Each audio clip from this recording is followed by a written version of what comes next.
अस्सलाम वालेकुम, नमस्कार, सत श्री अकाल एंड गुड इवनिंग एंड नी हाओ टू सुबीन सर। नी बहुत हाओ। शुक्रिया, बहुत शुक्रिया सर कि आप आए आज। और मैं 2 दिन से आपकी वाट लगा रही हूँ सोशल मीडिया पे आपके क्लिप लगा के, तो मैंने कहा सर से बात भी कर ली जाए जरा। चाइना के ऊपर मुझे सैंक्शंस नहीं की भी समझ बात। मुझे नहीं समझ आता कि आपको मेरी वाट लगा के मजा क्यों आता है। ओ भाई, मैं चाइना में रहता हूँ, इसका मतलब ये नहीं हो कि मैं चाइनीज हूँ। और मैं ऐसा कोई काम नहीं करता जिसके लिए मेरी वाट लगाई जाए। नहीं सर, बड़ी इंटरेस्टिंग वीडियोस थी आपकी, बड़ा अच्छा आपने इंट्रो दिया था, तो मैंने लगा के बल्कि मोदी जी को टैग भी किया। मैंने कहा ये आपकी जो है ना, इज्जत का फालूदा बना रहे हैं दोनों बैठ के। ये भी लिखा है बिल्कुल भी मैंने नहीं। वहाँ पे। ये मैं कभी नहीं कर सकता, कुछ भी हो जाए। हम भी परेशान हो रहे थे कि पता नहीं क्या हो गया सर को, अचानक से क्या कहाँ से होकर आए जो कुछ सुन के बैठे। लेकिन मुझे ये बताएं कि सैंक्शंस लगाने की बात की जा रही है चाइना पे यूएस की तरफ से, और उसके साथ साथ ट्रंप के आने के भी दिन थोड़े ही रह गए हैं। क्या देख रहे हैं आपके चाइना और अमेरिका के बीच में रिलेशंस कैसे चलेंगे? आरजू जी, पहली बात यह है कि ऐसा लगता है कि अमेरिका अभी जागा है 4 साल सोने के बाद। क्योंकि बाइडन ऐसा लग रहा था कि सो ही रहे थे, उनको समझ नहीं आ रहा था कि मुझे करना तो क्या है। अभी उन्होंने दो चीजें बोल दी, बड़ी हैरान की बात है। एक, उन्होंने बोल दिया कि चाइना तो रशिया से तेल ले रहा है, हमें वो तेल के ऊपर सैंक्शन करनी है। हमें पता ही नहीं था कि हमारे नाक के नीचे से रशिया से तेल खरीद लिया और हमने अलाउ कर दिया। तो ये सारी जो टैंकर की कंपनीज हैं और है, जो भी फाइनेंसिंग का काम होता है, सबके ऊपर सैंक्शन करना है। एक बड़ी ही हैरान वाली बात दूसरी भी है। दो बातें बोलूंगा आपको। वो कहते हैं जी, उग्र मुसलमान जो हैं उनके ऊपर तो बड़ी अट्रॉसिटीज हो रही हैं, हमें अभी अभी पता लगा है। इसलिए जो जो कंपनियां उग्र मुसलमानों को यूज कर कर वहां से कंसंट्रेशन कैंप में जो सामान बनवा रही हैं, हम उनके ऊपर भी सैंक्शन कर देंगे। इनको अभी अभी CIA, जो नंबर 2 एजेंसी है दुनिया की, क्योंकि नंबर 1 तो पाकिस्तान की है, ISI, तो नंबर 2 CIA, उससे पता लगा उनको और उन्होंने सैंक्शन करने की बातें बोल दी। लो जी, कर लो बात। अब ये दो दो चीजें हैं, ये क्यों हो रही हैं? Why now, why not before? दो रीजन है उसके। पहला, इन्हें मालूम है कि हमारी जो गवर्नमेंट है, यानी कि डेमोक्रेट्स की जो गवर्नमेंट है, वो जाने वाली है। और इन्हें लगता है कि भाई ट्रंप आने के बाद वो सब कुछ तहस नहस करेगा, इनको कटघरे में खड़ा करेगा। इसलिए जाने से पहले एक फेस सेविंग वाला काम ये करके जाना चाहते हैं, ताकि दुनिया को दिखाएं, देखिए हमने चाइना की बाट लगा दी, हमने सैंक्शन कर दिया, हमने नाक काट दी। नाक अपनी बचाने के चक्कर में दूसरे की नाक में कट लगा दिया है और कुछ नहीं किया। पहली बात। दूसरा, इन्हें लगता है कि जो लाइमलाइट है वो सारी की सारी ट्रंप ने आकर ले जानी है, बिकॉज उसने आकर वाट लगानी ही लगानी है। तो ये दादा आ रहा है, मैं हर एक वीडियो में बोलता हूं, दुनिया में नया एक दादा आ रहा है और सब भाग रहे हैं, डर के मारे भाग रहे हैं। अपनी नाक बचा ले, कोई अपनी इज्जत बचा रहा है कि कोशिश कर रहा है, बचने किसी की भी नहीं। क्योंकि ट्रंप एक ऐसी सुनामी है, जब वो आती है तो सब कुछ तहस नहस कर देती है। ओ भाई, 1.5 साल से युद्ध चल रहा था इजराइल का हमासियों के साथ। आगे टेबल पर सब कुछ मानने को तैयार हो गए हैं। हाउतीज ने हथियार फेंक दिए हैं। ये यहाँ पर ईरान वाले बोलते हैं कि हमारी तो कब्र खुद गई है, हम उसके अंदर चले गए हैं, अब मिट्टी भी हम खुद ही डाल लेंगे। ये हालत है पूरी दुनिया की, और चाइना के अंदर भी यही हाल है। चाइना के अंदर भी अगर सैंक्शन लगाए जा रहे हैं, दे वर एक्सपेक्टिंग कि हमारे जो फ्री एक हैंड था बाइडन ने दिया हुआ था चाइना को, वो नहीं मिलेगा। इसलिए चाइना के ऊपर जो ये एक नट होता है, उसे टाइट करने का काम शुरू कर दिया। और उसके रीजंस कई हैं। आपको याद होगा जो पहली टर्म थी ट्रंप की, उसमें भी जो शी जिनपिंग हैं उन्होंने ट्राई किया था कि जो मिडिल ईस्ट कंट्रीज हैं उनके साथ डील किया जाए, डायरेक्टली डील किया जाए, युआन में काम करना था। इन्होंने बोला था कि हम डॉलर में काम नहीं करेंगे। अब इनको क्या लगता था कि ठाकुर बड़ा खुश होगा, शाबाशी देगा। नहीं होता है। तब भी अमेरिका ने, ट्रंप ने बोला था हम ये चीज नहीं होने देंगे, और उन्होंने होने भी नहीं दी। लेकिन जैसे ही बाइडन आए, सारा कुछ चाइना ने युआन में करना शुरू कर दिया, डॉलर को बाईपास कर दिया था। ये चीज ट्रंप कभी एक्सेप्ट नहीं कर सकते थे, क्योंकि Trump is a nationalist, Modi ji की तरह। बाइडन की तरह बिकाऊ आदमी नहीं है कि उनका अपने बेटे के नाम पर पैसे लेते थे सीसीपी से। ये चीज डॉक्यूमेंटेड है। तो इसके कारण अब इसको बाइडन को भी लगता है कि जाने से पहले पहले थोड़ा सा दिखा के चले कि मैं भी पैसे खाने वाला आदमी नहीं हूं। दूसरा, जो शी जिनपिंग है, उन्होंने भी एक होता कार्ड्स में ओवर एक खेलने की कोशिश करी। उन्होंने अपने पत्तों को, इन्होंने बोल दिया कि हम अब नई दुनिया के नए दादा हम बनेंगे। इनको लगता था बाइडन जो है वो अगले 1000 साल के लिए बाइडन ही प्रेसिडेंट बनने वाला है। और इन्होंने ऐसी ऐसी गलतियां करी हैं चाइना ने कि इन्होंने एग्रीमेंट्स कर लिए मिडिल ईस्ट वालों के साथ। ऑयल रिच कंट्रीज हैं उनके साथ बोल दिया कि हम हर चीज आपके साथ करेंगे, हथियार भी बेचेंगे, चाइनीज हथियार। और भाई पाकिस्तान से पूछ लेते, वो तो फुलझड़ी की तरह तो चलते नहीं है। लेकिन ये कह रहे थे कि भाई हम तो मिडिल ईस्ट को हथियार भी बेचेंगे, न्यूक्लियर डील्स करेंगे, डायरेक्ट तेल खरीदेंगे, युआन में काम करेंगे। नहीं हो सकता है।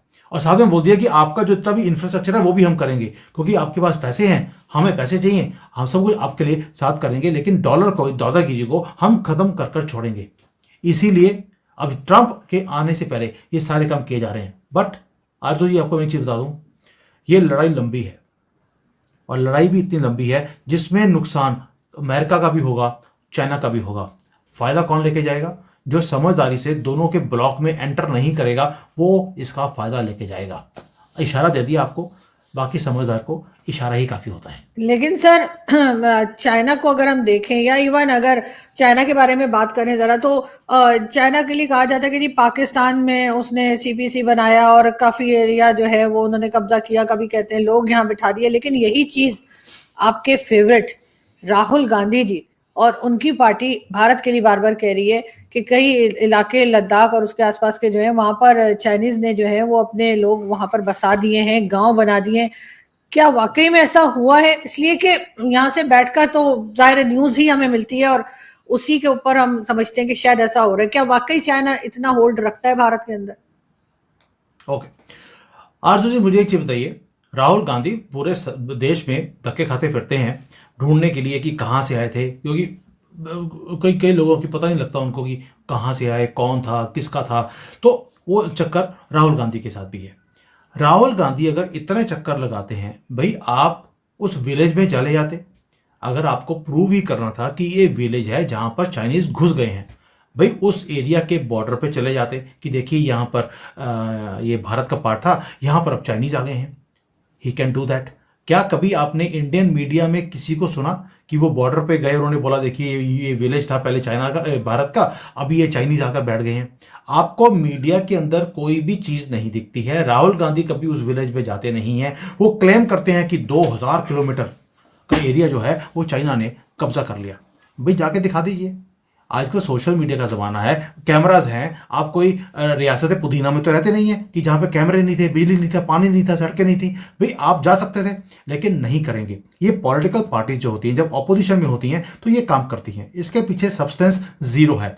और सेकेंडली, अगर चाइना ने भी 2000 किलोमीटर का एरिया लिया होता तो चाइना में भगड़े डल रहे होते कि देखिए हम भारत में गए, हमने अपनी जमीन वापस ले ली। ऐसा कुछ भी नहीं है। ना चाइना क्लेम कर रहा है, ना भारत इसको एक्सेप्ट कर रहा है। राहुल गांधी है, एक रोटियां सेकनी है उसको तवा उल्टा करके उसके ऊपर, तो करने दीजिए, मुंह काला इसी का होगा। लेकिन सर साथ ही जो अभी रिसेंटली जो मोदी जी ने एक टनल का इनॉग्रेशन किया है, उसके लिए भी कहा जा रहा है कि चाइना की टेरिटरी थी या डिस्प्यूटेड टेरिटरी है, उसके ऊपर चाइना की तरफ से कोई रिस्पॉन्स आ रहा है, कोई बात की जा रही है? ये सिर्फ पाकिस्तान मीडिया में हो रहा है। चाइना इसके ऊपर कुछ नहीं बोल रहा। टनल्स हम बना रहे हैं, अपनी जगह में बना रहे हैं और बनाते रहेंगे। किसी के पेट में अगर दर्द हो रहा है, होने दीजिए, हम परवाह नहीं करते। ये वही कांग्रेस है हमारे देश में जो बॉर्डर के ऊपर ना तो टनल बनाती थी, ना सड़कें बनाती थी कि अगर कल को चाइनीज आ गए तो हमारी टनल और सड़कें तो वो यूज करेंगे। भाई बेवकूफ़ो, आपकी आर्मी भी तो यूज कर रही है, लेकिन इस डर के मारे कि चाइना कल को यूज कर लेगा, हमने कुछ भी नहीं बनाया। और मोदी जी हैं, उन्होंने सड़कें भी बनाई हैं, उन्होंने टनल्स बना दिए, वहां पर एयर स्ट्रिप्स बनाई हुई हैं। अब चाइना भी सोच गलती नहीं करेगा इधर आने की। उसे मालूम है कि ये सड़कें अब 6 महीने के लिए बंद नहीं रहती हैं सर्दियों के टाइम पर। ये 12 मंथ्स ऑल वेदर रोड्स हैं जहां पर कभी भी किसी वक्त भी जाया जा सकता है। So it is a good news, आपके लिए भी फायदा है। हम 5 मिनट में पहुंच सकते हैं। आप करके तो दिखाइए। बिल्कुल ऐसा ही है सर, लेकिन अभी तो हम इंतजार कर रहे हैं ट्रम्प साहब का। वो आ जाएंगे तो यहाँ पे लोगों को बहुत चेंज की उम्मीद है कि शायद पाकिस्तान में भी इमरान खान बाहर आ जाएंगे, बहुत कुछ होगा। लेकिन ये भी देखा जा रहा है कि मोदी जी नहीं जा रहे उनकी ओथ टेकिंग सेरेमनी में, और उसके बजाय डॉक्टर जयशंकर जा रहे हैं। तो मोदी जी क्यों नहीं जा रहे? क्या इसलिए कि जब लास्ट टाइम मोदी जी गए थे और ट्रम्प साहब ने कहा था कि आप मेरे घर आके मिलिए, तो उस वक्त मोदी जी गए नहीं, तो अब मोदी जी कह रहे हैं क्या मुंह लेके जाऊं? नहीं नहीं नहीं, मोदी जी ने कहा था कि तू चाप तू बनाएगा, जैसे बाकी के बना के देते हैं। तो ट्रम्प ने बोला मुझे आती नहीं है, तो वो कहते हैं यार जिसको चाय बनानी नहीं आती मैं नहीं जाऊंगा। तो ऐसा कुछ नहीं है। मोदी जी की जो टर्म्स हैं ट्रम्प के साथ वो बहुत बढ़िया हैं, but there is a protocol.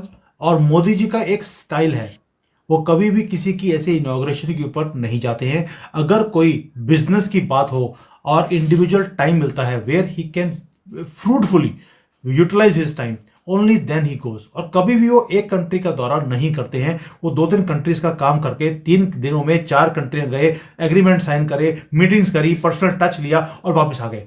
तो इस बार ओनली फॉर ट्रम्प, मैं पहले बोला था आपको, अगर उनका इनविटेशन आएगा भी तो भी मोदी जी नहीं जाएंगे। उसके कई रीजंस हैं। हमारे यहाँ पे महाकुंभ हो रहा है, दुनिया का सबसे बड़ा एक कुंभ, 45 करोड़ लोग आ रहे हैं और 144 ईयर्स के बाद इतनी ठंड में ये हो रहा है। और आप देखिए जहां पर आप पानी को टच नहीं करती हैं, मुझे लगा कि आप हफ्ते 10 दिन से ठंड में नहाती भी नहीं है, वहां पर 3 हफ्ते लोग हो गए, सुबह 3 वीक्स हो 4-5 गए। बजे, हाँ 3 वीक्स, मुझे पता 2 था, वो पिछले हफ्ते पता लगा था 2 हफ्ते हुए, तो 3 हफ्ते हो गए, बिल्कुल ठीक है। तो वो जो लोग हैं सुबह 4-5 बजे जाकर इतने ठंड के टाइम पर वो वहां पर स्नान कर रहे हैं। ये देखिए यही श्रद्धा है लोगों की। इस इतने महान पर्व को छोड़कर वो चले जाएं, पॉसिबल नहीं था। इसलिए मैंने बोला था कि he is not going to go. और अमेरिका का कभी स्टाइल नहीं है कि अपनी इनॉग्रेशन जब होती है उनकी या प्रेसिडेंसी की जो ओथ होती है उसमें किसी फॉरेन डिग्निटरीज को बुलाया जाए। ये ट्रम्प है, सारे प्रोटोकॉल्स को तोड़ रहे हैं and he is as if एक मोनार्क, ये ना एक राजा एक कुर्सी पे बैठने वाला है, ताजपोशी होने वाली है किसी की, वो इस तरह से दिखाने की कोशिश कर रहे हैं। Basically he is only going to trying to bring the pride of America back, जो बाइडन ने लूज कर दिया था पिछले 4 साल में। दुनिया हंसी है अमेरिका के ऊपर पिछले 4 सालों में जो हालत करी है। तो ट्रम्प ये जो चीज़ है ना कि मेक अमेरिका ग्रेट अगेन, और अपने एक वो जो पुराना दबदबा था अमेरिका का उसे वापस लेके आने के लिए ये सारे काम कर रहे हैं। मोदी जी इस कामों में फंसते नहीं है। लेकिन सर आपकी अपोजिशन तो कुछ और ही कह रही है। वो तो कह रहे हैं कि इनविटेशन भी बहुत देर में आया है, बहुत पहले इनविटेशन आ जाना चाहिए था, सब बाकी कंट्रीज को तो चला गया। उसके बाद डॉक्टर जयशंकर की उन्होंने खैर बनाई हुई फोटो थी, मैं अंडरस्टैंड करती हूँ कि वो ऐसी नहीं थी कि फटे फटे कपड़े पहन के वो व्हाइट हाउस के बाहर खड़े इन्विटेशन लेने के लिए। ऐसा भी जो है उनके सपोर्टर्स जो है अपोजिशन के आपके वो बताते रहे। तो इतनी देर में इन्विटेशन क्यों भेजा है अगर ट्रम्प से इतने अच्छे टर्म्स हैं आपके? तो देखिए पहली बात यह है कि किसी का भी जो ट्रम्प की जो टीम है वहां से कभी ऐसा नहीं था कि भी बुलाना है, किसी को भी बुलाना है। He only wanted to mock sudden countries. किसको बुलाया? उन्होंने बुलाया, ईरान को भेज दिया, चाइना को भेज दिया कि भाई मेरी ताजपोशी हो रही है, आप यहां पर आ जाइए। चाइना ने जब देखा इनविटेशन को, ही अंडरस्टूड कि ये सिर्फ हमें हमारा मजाक उड़ाने के लिए ये काम किया गया है। उन्होंने इग्नोर कर दिया, जवाब ही नहीं दिया है चाइना ने। तो सबसे पहला जो इनविटेशन था वो चाइना को गया था, और उसके बाद उन्होंने 1-2 कंट्रीज और हैं जहां पे वो अपनी टर्म्स को ठीक करना है या उनको बताना है कि भाई मैं आ गया हूं, थोड़ा बंदे का पुत्र बन जाओ वरना तुम्हारी वाट लगने वाली है। तो जब ये सारे लोगों को ठीक कर दिया उसके बाद इन्होंने जो दोस्त हैं, जो जिसको हम घर के लोग बोलते हैं, वैसे भी जो घर के लोग होते हैं उनको एंड में ही इन्विटेशन दिया जाता है, पहले दोस्तों को और दुश्मनों को दिया जाता है। तो इसलिए हमें जो इन्विटेशन है बाद में दिया। एंड मोदी जी, मैं पहले बोला आपको कि हमारे यहाँ पर ऑलरेडी इतनी एंगेजमेंट्स हैं मोदी जी की, he is not going to go and it was writing on the wall. तो और मोदी जी कभी ऐसे जाते भी नहीं है, बेकार के काम है, इसलिए उन्होंने बोला यार जैसा तक तो चला सर जाए, वो कोई बिरयानी बात खाने तो आ नहीं। जाते हैं बगैर वीजा के। सर बिरयानी खाने हमारे यहाँ तो आ गए थे, लेकिन खैर हमें आपके भी बाद बिरयानी इन्विटेशन मिला। खाने इसका नहीं है मतलब है वो, बिरयानी खाने नहीं आए थे वो। मोदी जी की जो चीजें होती हैं, चाल होती है, वो बाद में समझ आती है। आपके आर्मी चीफ को साड़ी देने आए थे, अगली बार चूड़ियां दे के जाएंगे। हाँ सर रहने दे, ऐसी कोई बात नहीं है। और हमें भी आखिर में इनविटेशन आया है ट्रम्प साहब का, इसका मतलब है हम भी व्हाइट हाउस की फैमिली हो गए, इसका तो मतलब है अगर आप लोग हो गए तो। लेकिन सर अफगानिस्तान से बड़ी आप लोगों की जो है आजकल चल रही है। जैसे पहले बांग्लादेश के साथ ही अब उनको छोड़ के आप अफगानिस्तान की तरफ चले गए। दुबई में मीटिंग हुई है आपके ऑफिशियल्स की अफगानिस्तान के ऑफिशियल्स के साथ। सर क्या चल रहा है, क्या खिचड़ी क्या पक रही है? देखिए आप मिडिल ईस्ट में वहाँ गई हैं, सेंट्रल एशिया में गए आप, मतलब कि आपकी नंबर 1 एजेंसी वो गई वहाँ पर सेंट्रल एशिया में, वहाँ जाकर मीटिंग करे कि भैया किस तरह से हमने अफगानियों को तंग करना है, वहाँ के जो भोले भाले लोग हैं उनको कैसे आपने मारना है, जैसे 20 साल मारते रहे। तो हमने बोला चलो आपने वहाँ मीटिंग करी है, हम इधर कर लेते हैं। भाई ऐसे ही चलता है ना, भाई आप उधर कह रहे हम इधर करें, देखते हैं आगे जाके कौन जीतेगा। तो इसलिए जो ये मीटिंग हुई है it was a beautiful meeting. वहां पर सिर्फ कॉपरेशन की बातें करी भी, आप तो डिस्ट्रक्शन की बातें करके आए थे कि हमने किस तरह से अफगानिस्तान को और डिस्ट्रॉय करना है, इनको डिस्ट्रॉय करके कैसे दिखाना कि देखिए वहाँ पे बच्चे और औरतें कैसे मर रही हैं ठंड में, कैसे वो है ना उनकी ज़िंदगी ज़ाया हो रही है, तो इनके नाम पर हमें पैसे दे दीजिए। और तालिबान वालों ने बोल दिया कि ये भिखारी हमारे नाम पर पैसे मांग रहे हैं, जबकि हम किसी से पैसे भी नहीं मांग रहे, ये भिखारी हमारे नाम पर पैसे मांगे जा रहे हैं। तो मोदी जी वहाँ पर, मोदी जी ने अपनी टीम को भेजा अफगानियों को पूछने के लिए कि भाई तुम्हें क्या चाहिए। तो उन्होंने बोला हमें कुछ नहीं चाहिए, हमारा पीछा जो है वो सिर्फ पाकिस्तान से छुटकारा हमारा दिलवा दीजिए। हमने सर बोला, आप हमारा भी कॉमन यही, हमारी भी कॉमन यही प्रॉब्लम है, आपकी भी कॉमन प्रॉब्लम है, तो देख के बैठ के बात कर लेते हैं कि किस तरह से इस मुसीबत से निपटारा पाया जाए। अरे सर आपको लग रहा है कि अफगानिस्तान के लोग बहुत सीधे हैं? 20 साल अमेरिका रह के उसके बाद जो हमारे यहाँ बोलते हैं ना जूते छोड़ के भागना, वो अपने सारे हथियार छोड़ के भाग गया। उसने कहा तुम रखो, तू जाने, तुम्हारा काम जाने, और वहां से अमेरिका सर पे पाँव रख के भाग गया। इतने मासूम लोग हैं वो। ये अंदाजा मैं इसलिए लगाइए बोल, आप। मैं आपकी लैंग्वेज बोल रहा था कि देखिए कितने मासूम लेडीज बच्चे जो है ये बढ़ रहे हैं, इनके नाम पर डोनेशन दे दीजिए, पैसे दे दीजिए। मैं तो आपकी फेवर की बात कर रहा हूँ, क्योंकि आप तो सारा टाइम ये करती है कि देखिए अफगानियों के नाम पर पैसे ले लो, और अफगानियों को पैसे नहीं चाहिए, दे आर वेरी हैप्पी। जब से उन्होंने आपकी जो ये वहां पर ड्रग्स की खेती होती थी इमरान खान वाली और राहुल गांधी वाली, जब से वो बंद करी है, आप सोच के देखिए। इमरान खान को बोला जा रहा है कि तुम जेल से बाहर आ जाओ, वो कहता बाहर आके करूंगा क्या, वहां से तो कुछ आ ही नहीं रहा ये सामान। पहला इधर केस है राहुल सर, गांधी ये है, पहला केस है। अदालत कह रही है चले जाओ, वो कहता मैंने नहीं जाना। ये आर्मी चीफ बोल रहा है कि भैया तू जेल से बाहर निकल जाके था ना, मैं इधर चिपकलियों में ठीक हूँ, ये मैं दुनिया चिपकलियों का, में ठीक हूँ। ये पता है आपको, ये कोई 25 साल या 50 साल के बाद ना एक तरह से ये स्टडी केस के तौर पे ये बच्चों को पढ़ाया जाएगा कि पहला पहला बंदा जिसको जेल से सारे कह रहे हो चला जा, घर चला जा, वो कहता मैंने नहीं जाना।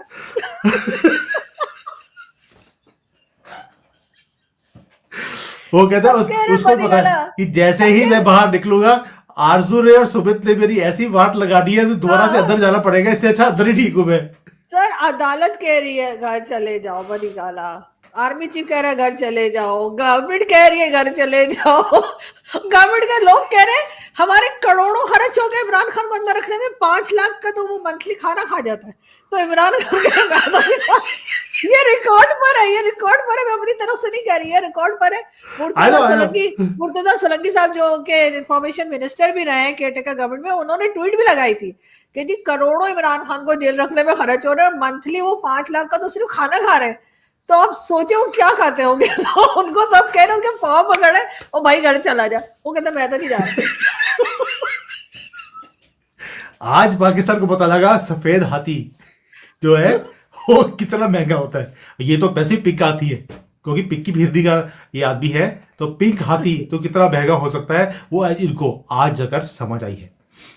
तो आपको लग रहा है कि ट्रम्प आएंगे तो वो किसी तरीके से इमरान खान को घर भेज पाएंगे? अरे ट्रम्प के दिमाग में तो एक ही काम चल रहा है कि किस तरह से इमरान खान को बाहर निकाला जाए, उसके पास तो कोई और काम ही नहीं है। और जो पीटीआई वाले हैं वो कहते हैं कि ट्रम्प ने तो सोच लिया है कि मैंने पहले घंटे में जो पहला साइन करना है डॉक्यूमेंट, वो है आसिफ मुनीर को एक चिट्ठी डालनी है उसने कि अगर तुमने इसको बाहर नहीं निकाला तो तुम्हें कुर्सी से बाहर उतार दिया जाएगा। तो ये पीटीआई वाले बोल रहे हैं, मैं नहीं बोल रहा, क्योंकि उनको लगता है कि ट्रम्प क्या सिर्फ पाकिस्तान सब उनका लीडर आ ही नहीं रहा, तो क्या करे बेचारे, घसीट के लाए बाहर। वो इसलिए बोल रहा ना कि ट्रम्प के पास भी कोई और काम नहीं है। मैं कहता हूँ पीटीआई वालों को थोड़ा सा खुश कर दें, आपकी वीडियो चल जाएगी। तो ये उनको लगता है कि पीटीआई वालों को कि ऐसा होने वाला है, ऐसा कुछ भी नहीं है। Trump doesn't care for anyone. अगर अमेरिका के इंटरेस्ट में होगा कि इमरान खान बाहर आएगा, वो अमेरिका के इंटरेस्ट को टेक केयर करेगा, तो इमरान खान बाहर आ जाएगा। अगर मुनीर ने वोट पॉलिश कर दिए, जाकर वोट पॉलिश तो नहीं आप करते, वो तो आपका जो पीएम होता है वही करता है, वो तो जाकर आसिफ मुनीर तो चूमता ही है उनके जाके जूतों को। वो जिस दिन जाकर चूम देगा उस दिन उसकी जो कुर्सी है उतनी देर और एक्सटेंड हो जाएगी, वरना उतार कर फेंक दिया जाएगा। So it depends on what deal Asif Munir does with Trump. देखने वाली बात होगी, बिकॉज आसिम मुनीर को भी कोई फेस सेविंग चाहिए। वाट लग रही है पूरे कंट्री में, जिस तरह से उसकी फाउंडेशन, जो आर्मी फाउंडेशन की जो वाट लग रही है, उसकी कंट्री में इज्जत उतारी जा रही है। पहली बार देखा है कि पाकिस्तान में आर्मी की इज्जत जीरो हो गई है। इज्जत तो पहले भी नहीं थी, वो तो हमने 3-4 बार उतारी दी थी, लेकिन जो थोड़ी बहुत थी यहाँ पर कि हमारी आर्मी है, उसे बिल्कुल जीरो कर दिया। इसलिए इमरान खान भारत के लिए भी इंपॉर्टेंट है, आपके लिए भी इंपॉर्टेंट है, और अमेरिका के लिए भी इंपॉर्टेंट है। हम भारत के लिए इंपॉर्टेंट क्यों है? उसने हमें प्रॉमिस किया है पैसे लेकर कि मैं पाकिस्तान के टुकड़े करूंगा। आपके लिए इसलिए है क्योंकि आपको वीडियोस का मसाला अच्छा मिल जाता है वाला। और जो अमेरिका है वो नाउ उसके, बिकॉज उसके टर्म्स भारत से अच्छे हैं, and they are definitely going to stand with Bharat. मेरा अपना अनुमान है कि अमेरिका कभी भी 3-4 फ्रंट्स पे लड़ाई नहीं लड़ता है। उसने अगर चाइना से पंगा लिया है, चाइना को डाउन करना है, उनकी कंपनीज को सैंक्शन करना शुरू कर दिया, तो उसका रीजन है कि अब उनके साथ लड़ाई है तो भारत के साथ, जो सेकंड पावर है एशिया में, उसके साथ वो दोस्ती बनाकर रखेगा। उसके पास भी चॉइस नहीं है। तो आप देखेंगे कि अगर भारत से टर्म्स को ठीक करना है तो चाइना को काउंटर कर लिया तो पाकिस्तान को भी वाट लगानी मजबूरी बन जाएगी अमेरिका के लिए। आप देखेंगे there will be something huge going to happen. अभी बता रहा हूं, अभी तक जितने भी मैंने आपके साथ बैठकर डीप जो एनालिसिस के पॉइंट्स होते हैं वो सारे के सारे हुए हैं, आपके सामने हुए हैं। This also is writing on the wall, something huge is going to happen with Pakistan.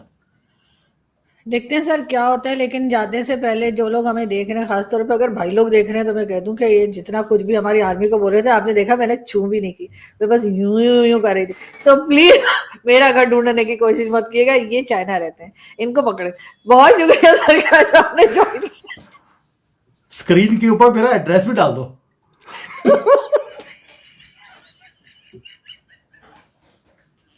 ताकि कोई कसर ना छूट जाए। सही बात है, ऐसा ही होगा। बहुत शुक्रिया कि आपने आज ज्वाइन किया है। Thank you, thank you. Thank you.